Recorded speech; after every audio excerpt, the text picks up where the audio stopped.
what's going on, y'all? T-Bob here. And Jake as well. And you're about to watch a little OTB LSU. We're going to give you all the latest, greatest between LSU football, baseball, women's basketball, softball, and everything in between. Bottom line, if you want to talk Tigers, keep it locked, subscribe, like it, and we hope you enjoy. Brian Kelly the other day after LSU's practice on Tuesday broke down what the Tigers were going to do in the transfer portal, how aggressive they were going to be. If you remember, the Tigers were incredibly aggressive in that first transfer portal window. They wound up with the number one transfer portal class coming into spring practice. They did a really good job. Josh Thompson, Braylon Moore, Barry Brown, Nick Anderson. I mean, you know the names: Mansour Delane, Jakeem Jackson. You know the edge rushers: Patrick Payton, Jack Pyburn, Jamari Butler. I mean, you could go on and on and on. Tamarcus Cooley. Everywhere you look, any position on the field, there is a transfer player making an impact. Basically, outside of running back and quarterback, you got a transfer coming in making plays. But here's what Brian Kelly said on Tuesday. He said, I like our roster right now. It wouldn't surprise me if we didn't have anybody in the portal on either side, meaning either leaving the program or we are adding to the Tiger program. If you ask me right now, I would be happy to take this roster into May on both sides of the ball. He said maybe that's fool's gold, maybe that's wishing more than anything else, but I like what we've done with this roster. I like the development of it. He said not all of this is in my control, obviously, but I can tell you we're not actively saying we got to have this, we got to have that. We feel good about our roster. He did mention that, look, if a player of top flight potential comes in the transfer portal or, a can't miss opportunity presents itself, like the team would look into it. But as things currently sit, he doesn't seem like they're super interested in adding a transfer, which I appreciate because, guys, I was thinking yesterday, okay, what's maybe, at least on paper, right? I mean, there could be somebody that does great in the summer workouts, blows up in fall camp, and you're really excited about going into the season. But I just wanted to look at, okay, right now, based on what we know, how much depth, how much experience is at these positions, where can you look to add players? I don't know if they add to the offensive line. They added Braylon Moore. You added Josh Thompson, both in that first transfer portal window. As much as everybody has question marks about the offensive line, it's not a depth problem. You have a lot of bodies there. You just don't have a ton of SEC experience. Now, if somebody entered the portal with a ton of college football starting experience at a Power 4 league, maybe you would look at it. But as of right now, I don't think you're going to dip into the transfer portal and add something that you don't already have on this roster. So I started thinking, okay, well, safeties. Safeties is an obvious spot. It's a place that everybody's looked. You only added Tamarcus Cooley in the transfer portal. I really thought LSU was going to add two guys. But as I'm looking at the portal and the guys that have entered, honestly, it's nothing to write home about. I mean, Terrence Love from Auburn entered, and you could say, okay, well, he's a guy that played in 21 games in an SEC program. He was there for 2 years. That's a guy you could bring in. Maybe, but look, in Love's 2-year career at Auburn, he has 7 total tackles, 1 pass deflection. That's what he's done. He struggled to get on the field at Auburn.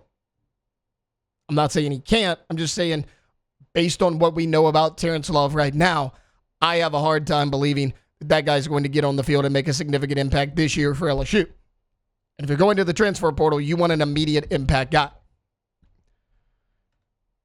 This guy here is certainly a big name. Again, he hasn't done much. Kennedy Urlacher, the Notre Dame safety, entered the transfer portal.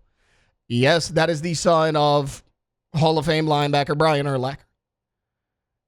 He was at Notre Dame last season, first year he played. He appeared in 14 games, 12 total tackles, 1 tackle for a loss, 1 pass deflection, 1 fumble recovery. So a little bit better than Terrence Love, but again, a backup safety for Notre Dame. Now, that's not necessarily a bad thing because Notre Dame had really good safeties. That defense, top to bottom, was a top 5 to 10 defense in college football, depending on where you looked. However, he has a do not contact tag on him in the transfer portal, meaning Teams are not allowed to contact him. If he is interested, he will contact you. That typically means he already knows where he's going. One team that has been immediately connected to Kennedy Urlacher is USC. The former Notre Dame general manager, Chad Bowden, is there. He left to take that same position with the Trojans this offseason. He has close ties to Kennedy Urlacher. Terrence Love, Kennedy Urlacher, I mean, those are kind of the big names as far as power forward players that are entering this portal. And I don't think either of those guys are going to give you something that you don't already have on your current roster. What about defensive tackle? That's a position we've talked about. Look, you lose Bo Davis. Now, Jacobian Guillory is back in the fold. He did return to practice this week. That's going to help you. That's your most veteran guy. He's been on this team for a number of years. And again, just like safety, at least right now, there's not a ton to write home about at the defensive tackle spot as far as the transfer portal. Gavin Ranshaw from Coastal Carolina is kind of the only guy I was able to find that has the size and the play and experience that you might be looking for. He had an okay season last year for Coastal Carolina. Played a little bit. He's 6'3", he's 295. He'll be a junior. But I just don't think that's somebody that LSU is running to snag up. Because you heard what Brian Kelly said. I read you the quotes. Right now, we are comfortable with our roster. If something dramatically changes, we may look at it. Meaning, if somebody leaves this LSU program that they don't expect, or an unexpected name enters the transfer portal, they'll look into it and maybe change their strategy. As we sit here today, none of those things have happened yet. I don't expect Brian Kelly to do this. So as far as the LSU safety room, who do you have in there? You have Tamarcus Cooley. You have Javian Toviano. You have Deshaun Spears. In my opinion, those are clearly your top three right now. As far as guys you've heard about in spring practice, as far as guys that have college playing experience. I think Tamarcus Cooley is going to take one of those spots. I don't think you brought in that guy who is a multi-year starter in Power 4 football if you did not expect him to start. I think Tamarcus Cooley is going to take one of those spots. Now, we had Zach Nagy on recently. He was talking about being out there in practice. If you go look at the numbers from the spring scrimmage, Javian Toviano is kind of getting the most run at safety right now, which I'm good with. I mean, this was a guy that was a 4-star, 5-star, depending on which recruiting service you look at. He was a safety in high school, played a little bit of corner. When he came in here, he had to play corner out of necessity. I have said for a year and a half now, I think that safety is his more natural position. Ultimately, the coaching staff thought that as well. He has now moved back to safety full time.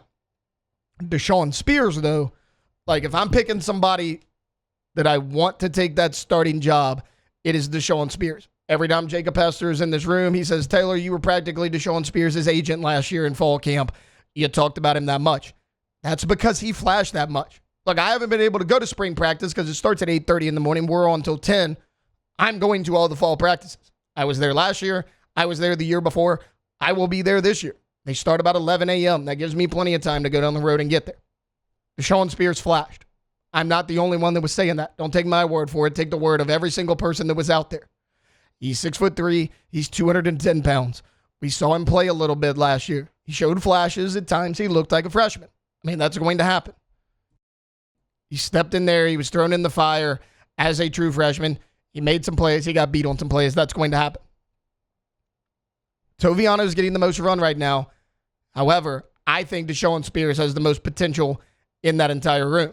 Don't forget, Rogers is a part of this team. CJ Jumcoily, who you signed in this last recruiting cycle out of high school, was a highly touted guy. He's coming in the fall. Jacob Bradford, right here from Catholic High, he's coming in the fall. So you can say, okay, we have 4 safeties right now. You got 2 more on the way. And both of them were 4-star players. So you do get a little bit of help. Now, do I think Jim Coyley and Jacob Bradford are going to crack the starting lineup as freshmen who were not here during the spring? No, I do not. What it does, it gives you more depth. It gives you a little bit more options. As far as defensive tackle goes, I mentioned Jacobian Guillory was back at practice on Tuesday. You also continue to hear nice things about Ahmad Bro and Dominic McKinley. Right now, those are kind of your 2 starters at those 2 defensive tackle spots. I love that because Ahmad Bro started a lot of games for you early on, And even though Dominic McKinley was a little bit raw last year, he still made plays. I mean, he's 6'6", he's 310 pounds. Guys like that don't just show up every single day. That guy has a chance to be a matchup nightmare. And you can say, okay, well, yes, last year was their first year in college football. They're an extra year older. They have a new position coach. Kyle Williams coached Ahmad Bro in high school at Ruston.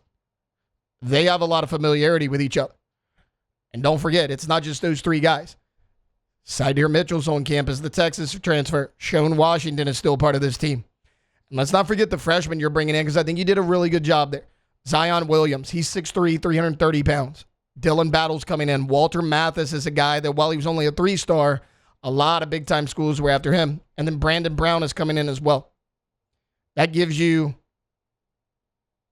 that's 9 bodies right there. Now, again, a lot like the offensive line group, not a ton of experience outside of Ahmad Bro and Jacoby and Guillory. But the talent's there.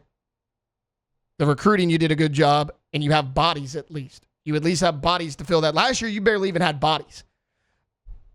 Guillory goes down. You had to play Ahmad Bro, who, remember, came in as a defensive end. You made him gain 40 pounds just to play inside. You had JVR Suggs. You had Gio Paez. And again, McKinley a little bit, but he was still a little raw. It was kind of it. You kind of ran a 3-man rotation with Dominic McKinley sprinkled in.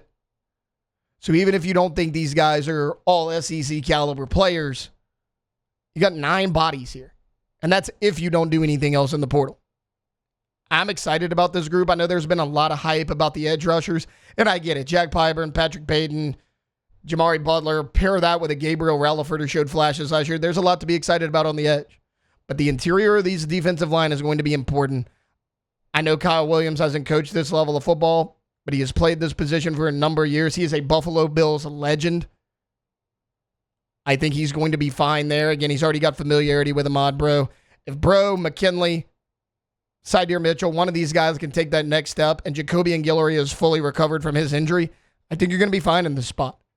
So while you can look at safety and defensive tackle and say, hey, maybe those are causes for concern, I don't think it's quite as bad as everyone's making it out to be. And at least right now, you don't have a ton of options in the transfer portal. Wow, Jake, what incredible takes. I mean, those guys, they're just the best. I think so. And if you think so, again, hit the like button, subscribe, ring the bell so you get notifications when we post every single day here on OTB LSU.